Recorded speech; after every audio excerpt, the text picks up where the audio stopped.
Hey everybody, I hope you all are doing well and welcome back to Whiskey Wanders. And today we are going to take a little bit of a break from our whiskey wandering adventures because we have just recently gotten another very special delivery from overseas that the wife had all put together with some pretty amazing whiskeys that are just super duper hard to find here stateside, at least at a reasonable price. Things like Michters 10s, Lagavulin Distillers Editions, Buffalo Trace Kosher Rye, and really so much more. So today we are doing another round of our What's in the Box. And before we get to it, if you like these videos, if you like the wanders, if you like the hauls, if you like the reviews, if you like the What's in the Box, you really like all the videos we got coming out for you. And we have a ton of amazing stuff coming up for you. Don't forget to like and subscribe because it does really help the channel grow, and we are so thankful for that. But also because you get updates when our newest videos come out on Sundays, when our shorts come out randomly. I think we're calling those quickies. And also when our other videos come out at some point in between. All right, now, let's get down to the video. So while we are doing our unboxing here, let's get warmed up, and hopefully you're getting a little warmed up with a nice whiskey check here. Get a glass. And I think today I am going to be enjoying a little bit of this Green Spot Irish whiskey. Oh yeah, I haven't had this for quite some time, but it is always delicious. So let's see if we can get a pop here. Yeah, that was pretty good. It's pretty good. And get some juice. Oh yeah. And to whiskey, because honestly, let's face it, you can never really drink too much of it. You can only just drink it too fast. Cheers. Oh man. I forgot how good that is. Yeah. All right, so let's get this bad boy opened. And as you can see, it is from somewhere else, and it is to the United States of America, which is where we were at. And let's get this bad boy open and see what we got inside the box today. So I'm going to make the incision here. Get it nice, easy. Oh. All right, so we got it open, and what we got inside? Ta-da! Lots of packaging material. Yeah, tell me that's not a beautiful sight. Tell me it's not. So I think, well, let's go with this one. Let's see. Which is the Buffalo Trace Kosher, yeah, the Kosher Rye recipe. Now, the Kosher Rye here, obviously from Buffalo Trace, is going to be what I would describe as the definite black sheep of the Buffalo Trace family. Because, well, usually when you think of Buffalo Trace, you think of Buffalo Trace, right? You think of a buffalo, you think about barbecues, you think about all those things at Buffalo Trace and Kentucky and all that kind of stuff factored in there. And maybe when you think about some of the more harder to get Buffalo Trace whiskeys, something like from the BTAC family, like a GTS or a William LaRue Weller, or maybe even a Blanton's.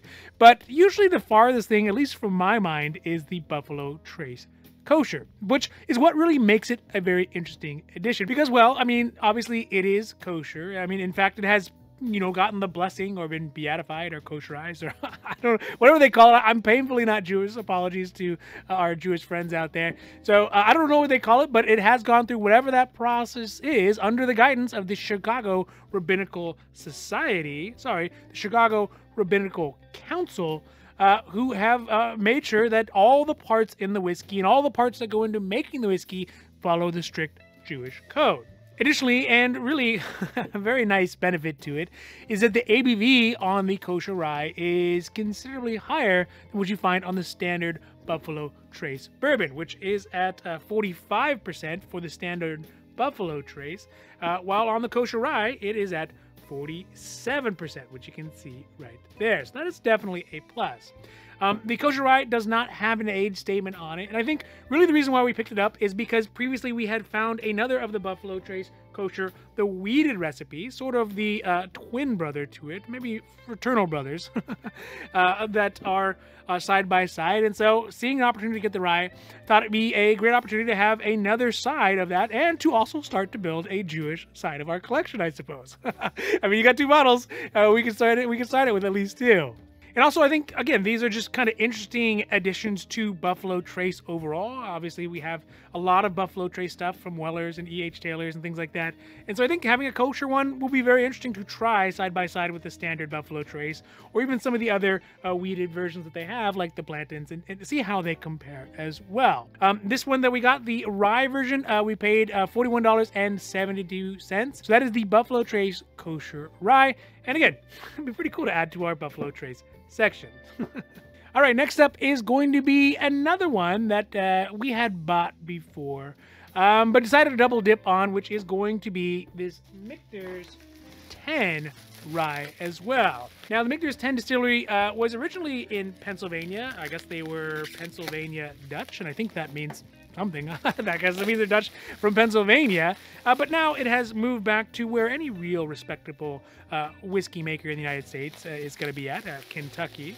But they have been known for having really delicious whiskey. Ooh, look at that. That is the Michters 10 Rye. Yeah.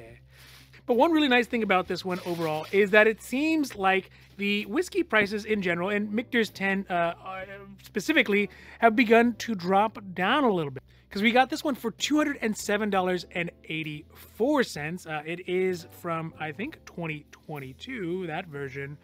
In comparison to the one that we had previously, the Michters 10 2021, this one is, I don't know if you can see on the neck there, this one is a 2021, and we paid $250.11 for this one. They're both European bottles, so they are 700 milliliters, which always kind of sucks, but I think it is possibly a good sign that maybe some of the outrageous whiskey prices really are starting to cool down a little bit and take less of a toll on those whiskey lovers like us out there. Now, obviously, it is aged 10 years, and it has an ABV that is at 46.4 proof. And, you know, for a bourbon, that is a little bit underpowered. But in general, Michters, especially the aged ones, are known to be very mature and have a very mellow sweetness that I think would really be drowned out if the proof was a little too high. Also, one of the things that I love most about Michters is the very tangible, tactile accoutrement that is there for their safety, but also maybe to add a little bit of provocativity to it. The fishnets that come with the bottles. It's always a nice feel to it. Ooh, hey, not too much. But we decided to pick this one up because we already had the 2021, so it sort of already made sense to get the 2022 and to have a little bit of extra to be able to compare them. And also, I know as soon as we open these ones up, they're gonna get drank pretty quick. So it's kind of why I've been avoiding it, but it's also the reason why we picked up a second one. So that is the Michters 10 Rye. Yeah.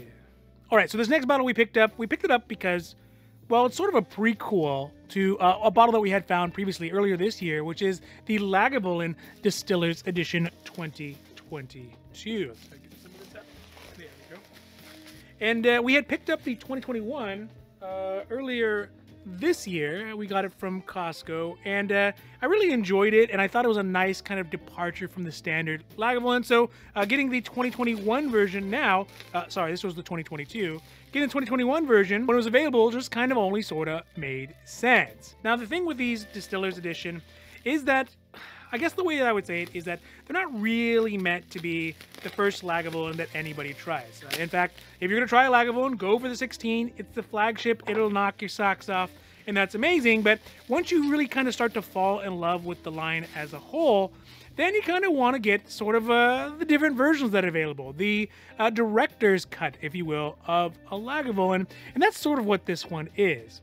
It's really sort of specifically designed to already be for someone who has a palate that is based in the standard Lagavulin 16, so you already know what those flavors are, and then you can compare them year over year to the Distillers Edition. And really, in my head, the way I think it works out is that the Distillers Edition is sort of like giving the opportunity to the distiller to make Lagavulin, so it keeps that traditional Lagavulin flavor that everyone loves and knows, but the big difference is that they can kind of zig when they zag with the standard Lagavulin, or vice versa. They can zag when they would have zigged and really kind of hone the Lagavulin to maybe a more personalized, more specific flavor than a mass market kind of Lagavulin 16, and so confined to what has already been and all the previous kind of flavor palette restrictions that make Lagavulin 16. You can't really mess around with the Lagavulin 16, but with the Distiller's Edition, you really can. And I think that hopefully that will really show through. It did with the 2022, and the 2021, I think, will be a good way to kind of, again, get a better feeling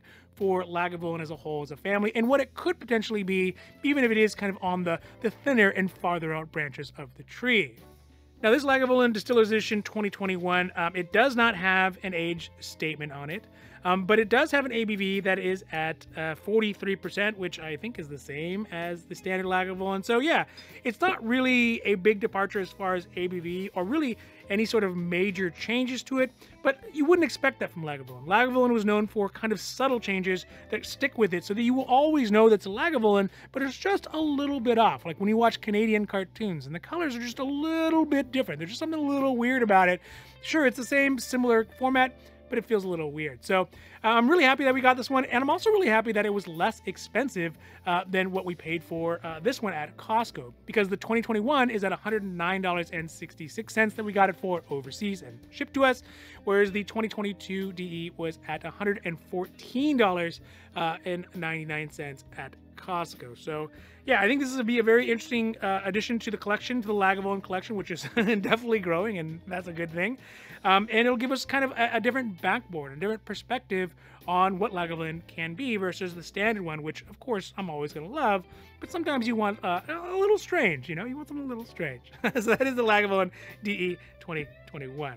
Now, speaking of sticking within the family, you know, I think we're going to move back over to the Michters family, and we're going to go to one that we have not tried yet, but I would imagine was really designed to address one of the most biggest concerns that anyone drinking Michters has, which is the fact that Michters just doesn't really seem to have enough ABV. I know I just talked about that as a feature, and I do think it's a feature, but I'm definitely still curious about what it would be if it was a higher ABV type of whiskey. Well, if you had a similar perspective, then this next one is going to be right up your alley, which is the Michters Barrel Strength Rye. Now, the Barrel Strength Rye is going to be much closer in family resemblance to the US #1, the Star 1, or whatever that one is, like this one that we have, than it is going to be to the Michters 10, just because it doesn't have an age statement on it. And like I said, it does have an ABV that is going to be considerably higher, although it still is going to be relatively low for a rye. This one specifically has an ABV of 109.6 proof, or 54.8% ABV, which is pretty good, although it is relatively standard for a rye. I think most of our ryes that we have in the collection are between 50 and 60 or so ABV. I think you really need that extra ABV to convey that really nice rye spice to it. And again, I think that it's really going to kind of answer that question, is what if Michters was a much higher ABV whiskey? This one, I believe, is a 2022 release, if you can see the neck tag on there, and if my Michters neck tag study is correct. So either way, I'm really interested to try this one out and see how it does hold up against the you know, basically parallel, but a little bit softer spoken Michters Rye USA 1 non-barrel strength. I'm also curious to see how it holds up against the Michters 10 and see if those 10 years in exchange for ABV are really worth the extra, you know, $100 or so, because this one we paid $114.88.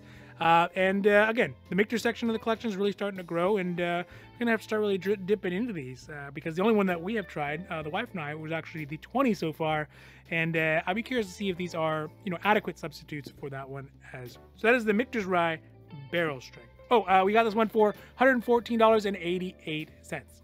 All right, next up and last up for today, oh, it's got the manifest in there, put that over there, is a whiskey that I had previously. In fact, I don't know if you saw it in the video. I think we put it out last time we went to London. We had gotten this, but it was pretty kind of downhearted. I was downhearted about it because I just didn't have enough time to really thoroughly indulge and enjoy it. And I think in total, maybe I only had 1 or 2 shots off of it, and then we had to leave and we had to abandon it in London because it was already open, so you can't take it on the plane.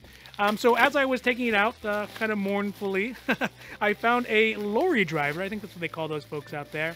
And asked him if he drank good whiskey. He said yes, when he can find it. And I said it's his lucky day, because I have a 90% full bottle of Bunnahabhain 18, and it is delicious. So needless to say, it was my good deed for the day, and it made his day, so everyone got to leave London feeling happy. Anyways, as we got back to the US side, really I have not been able to shut up about the Bunnahabhain. I'm sure the wife is tired of hearing it, and in fact, I'm pretty sure that's why she bought this, just simply to indulge me and to get me to shut up. But this next one is the Bunnahabhain 18. Look at that. That is a good looking bottle, and it is always delicious, at least so far. It is from Islay, like many of my other favorite scotches, whether it's Lagavulin or Laphroaig, of which I am a landowner. Laphroaig has a little piece of my land in their boundaries, so that's good to know. But Ardbeg, which is a little quirky, is also another amazing Islay whiskey, as well as the Bunnahabhain. In fact, it's just a good side of town if you are a peated whiskey drinker to move to. But really, the wonderful thing about the Bunnahabhain 18 is that it has a very full bodiedness that I thoroughly enjoy, and like I said, I just can't seem to forget. I can't get it out of my head.